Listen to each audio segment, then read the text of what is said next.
It began with a sound that no one was ever supposed to hear.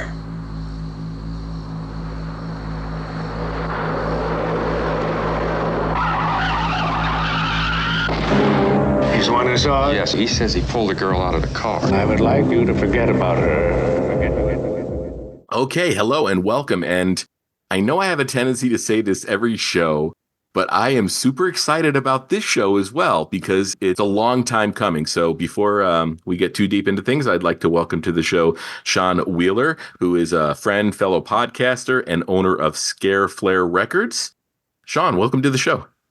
Hey, excited to be here. So for those who don't know the history of this, I did say at the beginning I was very excited about this because it was a long time coming. And for those who are familiar with my Quentin Tarantino show, more specifically my Pulp Fiction show, Conversations at Jackrabbit Slim's, you were one of two guests that I still need to have on the show if and when it comes back. And I know that for this show, the GOAT, the De Palma show, you were one of the first people that signed on. So I'm glad that we're finally a couple episodes in and bringing you on board. Before we get into today's movie, which is going to be 1981's Blowout, do you want to sort of set things up for us in terms of what your sort of Brian De Palma experience has been? My first memory, I was born in 78. I'm 46. My first memory of a De Palma film is I was about 6 years old and my uncle watching Scarface on Betamax.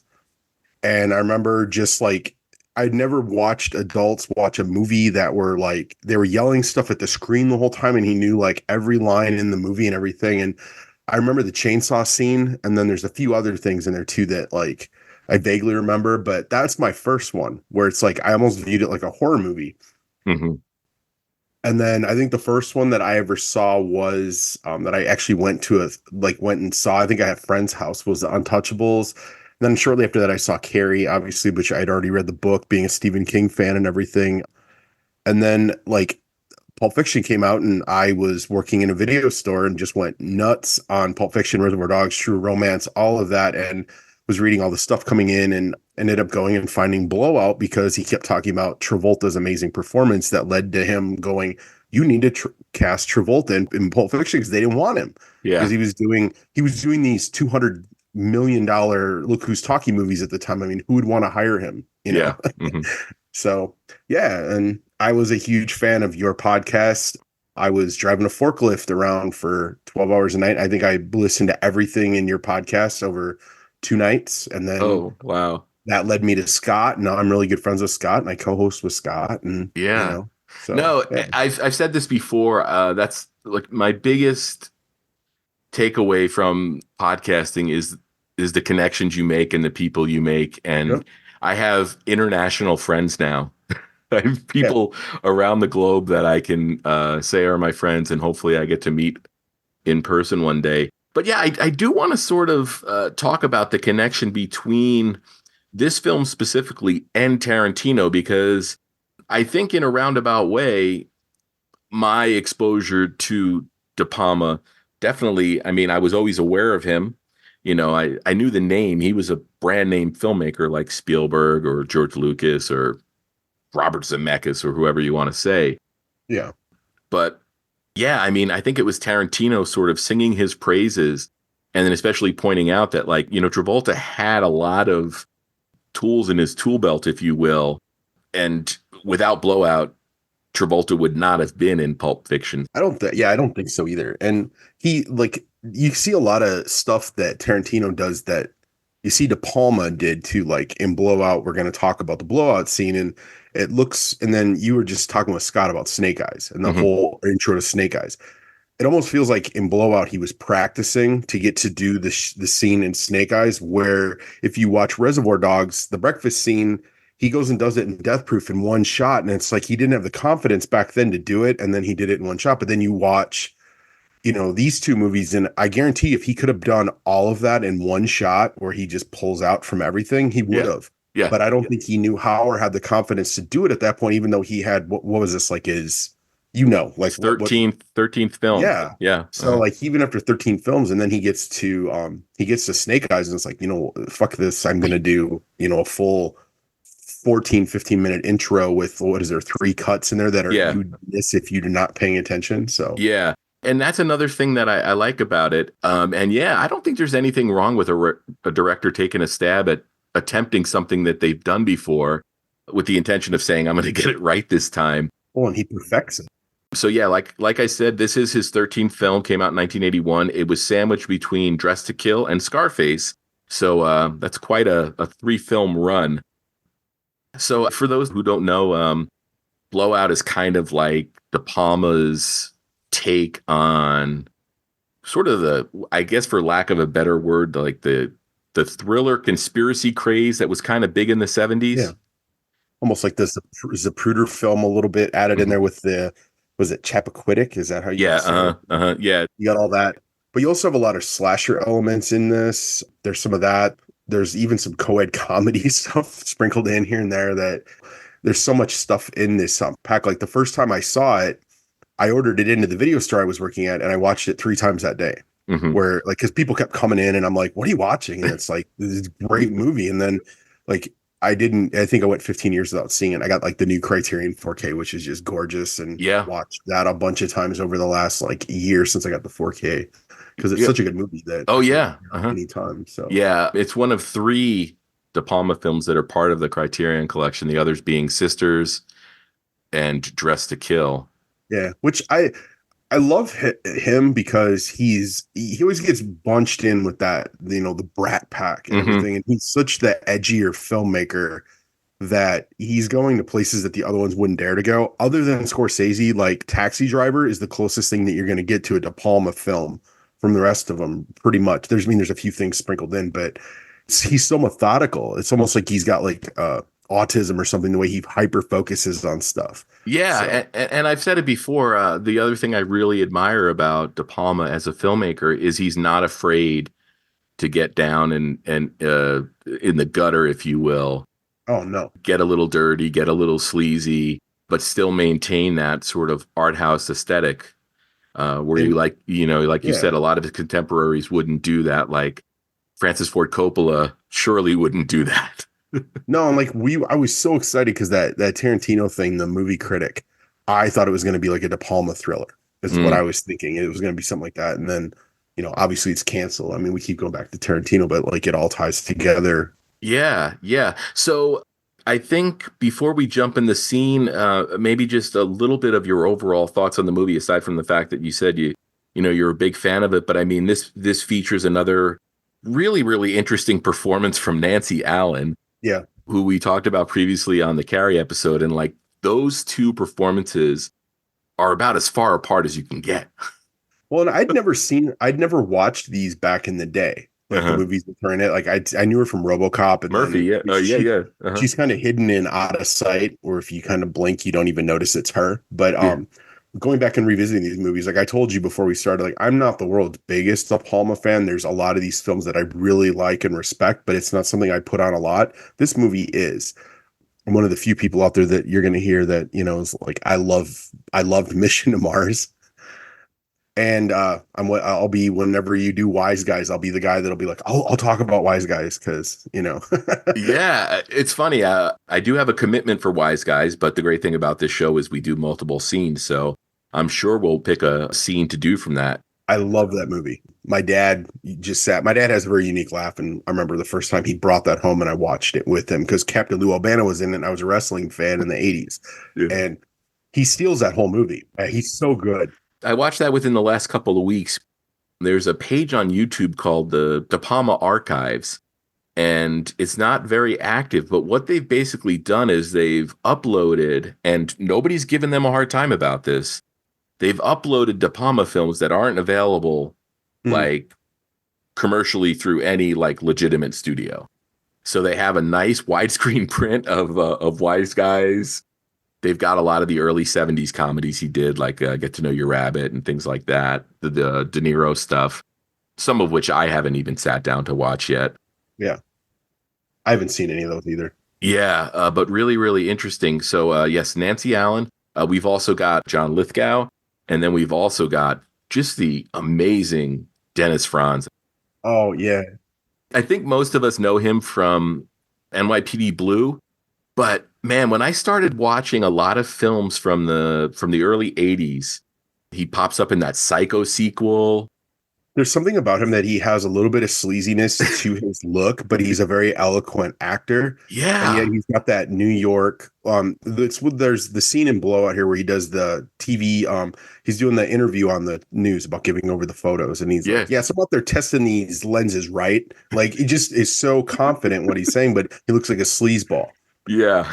Yeah, and like I loved him in City of Angels. He's so good in that where Hmm. he's like the cancer patient and Yeah. everything. It's Hmm. really like it's like you feel really bad for him because you know he's dying and everything, and then he doesn't or yeah. So Yeah, no, I'm so glad that he was able to have that amazing sort of second act where he got I don't even remember how many Emmys he won for NYPD Blue, but yeah. I'm sure that from a creative standpoint, that show was pretty fulfilling for him, and also I think for his overall finances and his retirement account.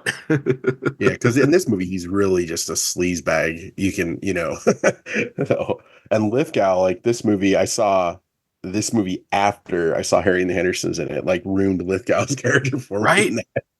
It's amazing the way that De Palma used Lithgow. And I mean, I know he played villains before. He popped up as sort of the villain in Cliffhanger.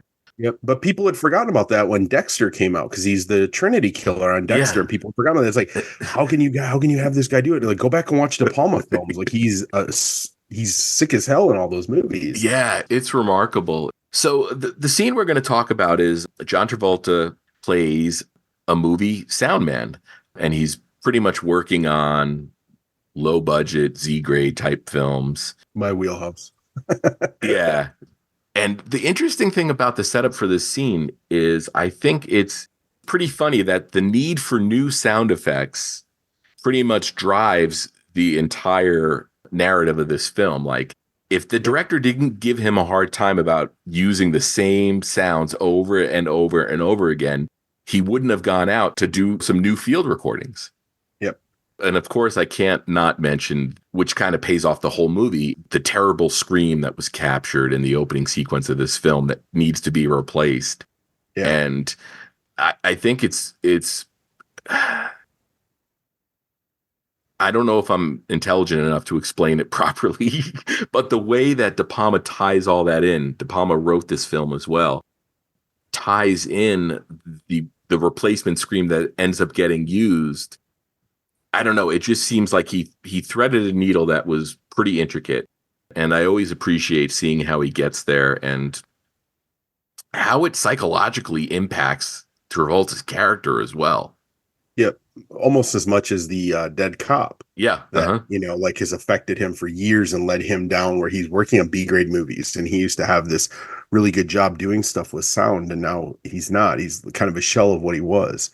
So there's also like where you see like he's looking for redemption, I think, through all of this is why he's trying to do this and uncover some stuff, you know, that is happening where it's a political thriller that, you know, like you were going to go more into it, the storyline thing, but he ends up getting like a political assassination on just the audio of it. Yeah.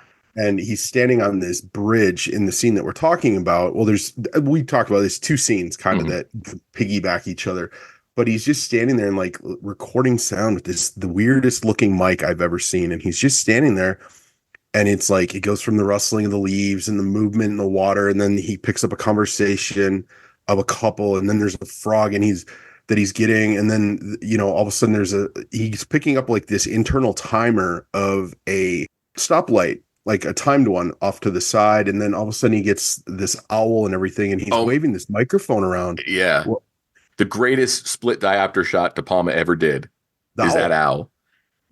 And not only that, like, well, there's another shot of that owl when he's going back through it later, where the owl turns around and it's the car thing is coming at him. It's such an amazing shot. And you guys were talking about how like normal directors would just have the printed word on the page and you're just going to get a shot of an owl. And then you're going to get a shot of Travolta, then you're going to get the car, and not with him. It's methodically thought out of how can I make this the most interesting and eye-appealing possible on screen for everybody to tell this story without it just being this boring crap that everybody else is doing. And it's so thought out of how everything, like look at the frog shot. every time that frog croaks, the camera moves a little bit further back to first it's one bridge, then it's you see this giant bridge behind him, and it's such a beautiful shot. And then you like all of a sudden you look and the frog is in the all the way in the foreground, perfectly in focus. So is everything else in the back. It's such a beautiful shot, and the way that it's done and everything. And he's up there and he's got this microphone, and it's just like he's conducting a symphony with it, going back and forth. And then when he goes and he listens to it later, he's doing the same thing with a pencil, where he's just kind of closing his eyes and going over it in his head like he's conducting a symphony. And it's such a beautiful way of doing it, where it could have just been him standing there and there's sound, and all of a sudden he would have turned around and here comes the car, and then he's in the water. And then you've got even the little spot where the guy is under the bridge, which he pulls. It's a giallo thing where you blink, you're going to miss it. It's almost like if anyone's ever seen Deep Red, the whole movie's given away in the first 10 minutes of the movie, but if you blink, it's gone. Yeah. But here's the same thing. If you're watching the action, you're going to miss, and then you find out like 15 minutes later that there was somebody there, but still, it's so many layers, and it's not even like an onion that he's got layers on. It's like harder than that. Yeah, there's so much beautiful stuff going on in this scene. And then even like he goes back and he listens to the tape, and it's everything that you just saw, but different angles of it. Like he was doing like 2 or 3 cameras at a time. And it's like, he's so restrained, and it's like a master at work, but he never gets the credit for it until recently. Yeah, absolutely. And I do like how you sort of described conducting.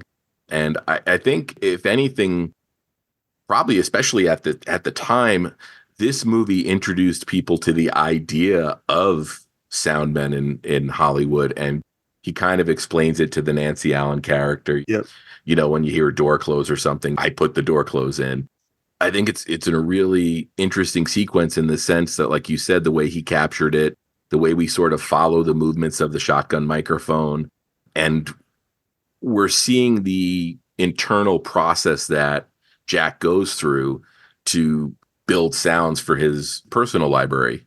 That's not just what's going on in this. Normally, in your reality of movies, the camera does not lie. But what he's proving through this entire scene is that the microphone doesn't lie. Everything that he's pointing at, you're seeing, so that's a frog, that's an owl, that's a light with a timer in it that you can hear clicking, going through and everything. And that's what he's doing, so that when you hear all of it later, you're fully on board with what's going on with the Travolta character, which Travolta, Grease, Welcome Back, Kotter, Urban Cowboy, he's always playing some doofy version of Travolta. This is the first movie I ever saw him in where he's playing it straight. Like he's just a normal everyday guy that's, just happened to be in the wrong place at the wrong time because his boss is being a jerk. And then he ends up falling in love and everything else. And, and he falls in love with her like right away. The look on his face when she starts giggling in the ER and stuff, you can just tell, like, even if he wasn't in love with her, he was that at that point. So, yeah. One other interesting thing I like about this sequence. So the first half of that sequence prior to the car crash, it's very, very focused on the sound in the environment. And then as soon as the crash happens, we get that bombastic score. Which is restraint complete, because he could have been playing, anybody else would have played that beautiful score under all of that. He didn't. And then it kicks in. Yeah. And that's another thing I really appreciate about De Palma is what he doesn't do in a sequence is as important as what he is doing. And I think that's something that doesn't get talked about enough. Yep. That's like the Untouchables with the baby carriage scene. Give that to anybody else. Watch what happens. You watch that scene and it's like, oh my God, like who thought this up? And I guarantee it wasn't written on the page like that. I've never read the script, but it's probably not. If you know David Mamet's not writing out that kind of, those kind of beats. Yeah. I'd imagine the David Mamet script is a lot of dialogue with very, very little else going on. And I know that De Palma was like, like we could do this, how slow he talks, everything, and then he always throws in a holy mackerel in it. I saw the same documentary. Like you could do a drinking game to him saying holy mackerel. Yeah. So you did mention before we came on that the two sequences we're sort of covering are sort of broken up by Travolta and the Nancy Allen characters in the ER. Do you want to sort of skip to the editing bay where Jack is listening back to what he captured? And basically, it's almost the same as the scene before. It's just you're looking at it through a different camera, is all it is. And there's that shot of that owl. Like you see him, and then the owl turns around to look at the car coming, and it's like I've never seen anything like that in another movie. And that's the part, like, because this is like 9 minutes in to the movie, I'd say. Like, Yeah. and, Yeah. I did check my watch when I watched it yesterday. Yeah. yeah. So it's like 12 minutes in, and then you get like the 4 minutes of the actual blowout sequence, and he's in the water trying to get her out. And then you have the ER, and then it goes back where he's listening to it again. Did I hear that right? Because he thinks he hears a shotgun blast or a gun blast. Mm-hmm. He's listening to it, and it's just the way that all of that is. It's you give that to the hands of any other director, and I don't see it ending up like this at all. It's just a complete, probably a mess, because I mean, how do you film this with such, beauty to it? And I don't even know what the word is. It's like a symphony when you watch it, and then that music kicks in, and it's like, oh, like all of a sudden he's built up so much tension through all of it because you're waiting for something to happen. And it's funny because the movie is about a sound man, and the sound men in this movie are the real stars of the movie. They did such an amazing job with those two scenes that, I mean, even that, and then you get that scene later with the 360 scene. That whole thing, look at the sound design in that. Mm-hmm. It's amazing. I can't believe they didn't win an Academy Award for this movie for all of that. Yeah, and it's funny. On the Scarface Carlito's Way episode, I talked about depending on what side of the fence you're on.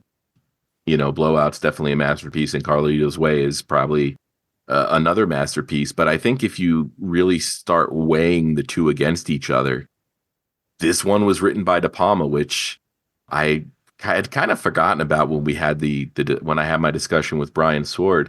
But I was like, you know what? I mean, if you're really going to make an argument, written and directed by Brian De Palma, and again, it's interesting because, like you said, how would any other director have handled the sequence? But I really wonder, as the writer of this, how much De Palma actually committed to the page versus just knowing what he was going to execute. Well, it makes you wonder if he was just storyboarding the movie as he was writing it, because there's so much thought that went into this. You don't just sit down and go, I'm going to have this, this, this, and this, the way that it is, because it's just every time that there's a sound, the shot changes. And it's so, like, just everything is so thought out on the page, and he thought out every possible thing, and using the trick lenses and stuff like you were talking about, where I was like, I didn't even know what it was called, because there's not very many examples of this where you see it this fluidly in a movie. Normally, he's known for the split screens and everything else, and there's some of that going on here, but like, unless you really, it's like trying to figure out the Kubrick, how did he do the shot over the maze with the people running, and it's, it zooms in on the maze, and all of a sudden there's people where you try to figure out how the hell did he do that? And I still don't know how he did it, but I don't want to know. Like Fincher is another one that does all this type of stuff. David Fincher is just a brilliant. You watch Fight Club, and there's some scenes in there that remind you of De Palma as you're watching it. Where like he's going the building, and it goes through the floor, and you can see there's like mouse nests. Yeah, I think Fincher is probably the best modern filmmaker. You can use it as an example when people start shitting on like CGI. And it's like, well, CGI is as bad as the artist that is using it. Exactly. And, you talk about the amount of FX shots in a movie like Zodiac. I was just going to say, people won't believe you, but it's like, yeah, that's an FX heavy movie. The building scene where it's like a montage of the building getting built that is there now and famous. That is a master at work on everything he does, from Alien 3, which I will get in a fist fight on, to whatever. I don't have Netflix. I don't know what he's doing now, but that Mindhunter stuff, like, brilliant shit. Mm-hmm. Yeah. Even The Killer was, I haven't seen it yet. So really, really interesting watch. So I know we're getting to the tail end of things. Is there anything you had noted that you wanted to address that we didn't sort of hit in our conversation? No. Okay. I love the fact that he's finally getting some love. I mean, it's taken me a while to appreciate him. I think it's as I've gotten older, I started to appreciate his movies, where when I was younger, it was like you've got like Scarface and Carrie and a few of those. And now you're going into the back catalog. Like I told you, I've never seen Carlito's Way. Mhm. And there's a couple of them in here that I haven't seen. The only one I've really ever seen that I was just like, I do not like this is that the Black Dahlia murder. No, I do yeah, not. no, it's in a movie I don't ever plan on talking on this podcast. Yeah. And I think that's part of being a fan of somebody's. I know it's short for fanatic, but you don't have to like everything the artist did. One thing I did want to loop back to, though, is when you were talking about preparing. And as a big Hitchcock fan, it wouldn't surprise me if De Palma had plotted out everything he was going to do, because if we know how Hitchcock worked, there's lots of stories about Hitchcock being bored out of his mind on set because he was already thinking about the next movie he was going to work on, because in his mind, the movie was done. Yep. I've read that too. Yeah. So this was really cool. I'm sure we're going to come back and talk about Blowout several other times on this show, but I do appreciate your perspective. And I think we got to talk a really sort of meaty sequence. So before we go, if you want to talk a little bit about the podcast you do with Scott, and then more importantly, if you want to talk about Sacre Flair Records. So I do. Scott was on here earlier, one of your episodes where he does the Church of Tarantino for season 3. We actually have 3 seasons of this show called Inglorious Blue Balls. And we discuss all of the films. He didn't even mention it when he's on there. Like I'm nothing to him, apparently. We talk about all of the teased projects that Quentin Tarantino has blurted out and talked about over the years, or people have reported on that he's never done, giving all of his fan base blue balls about the Vega brothers and Kill Bill 3 and all those movies that he's bullshitted and talked about that never happened. So we go in and we cast it. We talk about the music, what the film would be shot like, what we think he would do with it. We give the news that's been about it and everything. Like the Movie Critic was canceled. We had like a show within like 3 days and it was on, So like, that's what we're doing. I will be starting a podcast actually after kind of what you're doing, but I will be doing as a sister one to the Church of Tarantino, the Church of Carpenter, where so good. My passion is John Carpenter. Besides Tarantino, to talk about the films of John Carpenter, I just need time to get to sit down and work on it. And then on the side, like I do horror cons a lot. I sell vinyl records and I own a small record label that has put out, we did Frank LaLagia's Lady in White. We did Terry Gilliam's Time Bandits for the first time on vinyl. I did The Grand Duel, which is some of the music that was used in Kill Bill that had never been out on vinyl. We actually hit it on its 50th birthday for release. So we do stuff like that. I'm all over the place. If I like it, I'll do it. We did like the fan film Never Hike Alone, which is part of the Friday the 13th stuff. But I mean, it sold really, really well for it being a fan film. You would have never guessed that it was. So I don't know if anybody hasn't seen it. It's really good if you're a Friday the 13th fan. So yeah, excellent. And I'll include a link to all of that and where people can find you in the show notes here. And I just want to say that I am so on board for the Carpenter show. For a long time, he was my favorite filmmaker, and I'd still argue with anybody that the run from Halloween through They Live. No, you got to go back, dude. Assault on Precinct 13. Well, yeah, but I'm just saying, if that run, even Elvis, he did an Elvis TV movie with Kurt Russell. It's just unreal how good it is. I think that run of films is untouchable. I really think that no filmmaker, other than Tarantino, there's no, maybe Spielberg.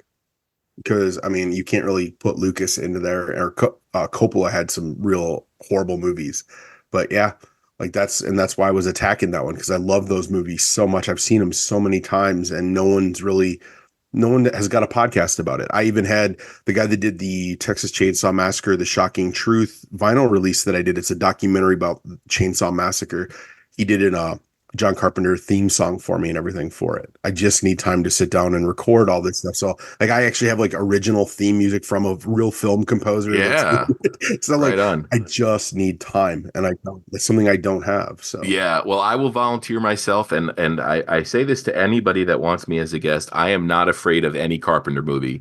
So if you need to fill a gap in his filmography and there's a film nobody else wants to talk about, even if it's The Ward, I saw that in theaters. I'll be there, man.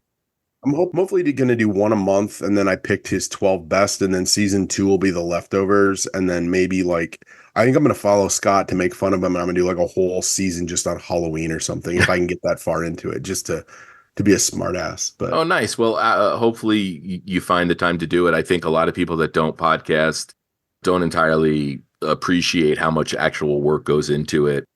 not only do you have to watch a movie, you have to sort of maybe watch the movie more than once in a short period of time, take as many notes as you think you're going to need to express yourself, sit down and record it. And then after you're done recording, you have to edit it and clean it up and make it nice and presentable for all the people that are going to listen.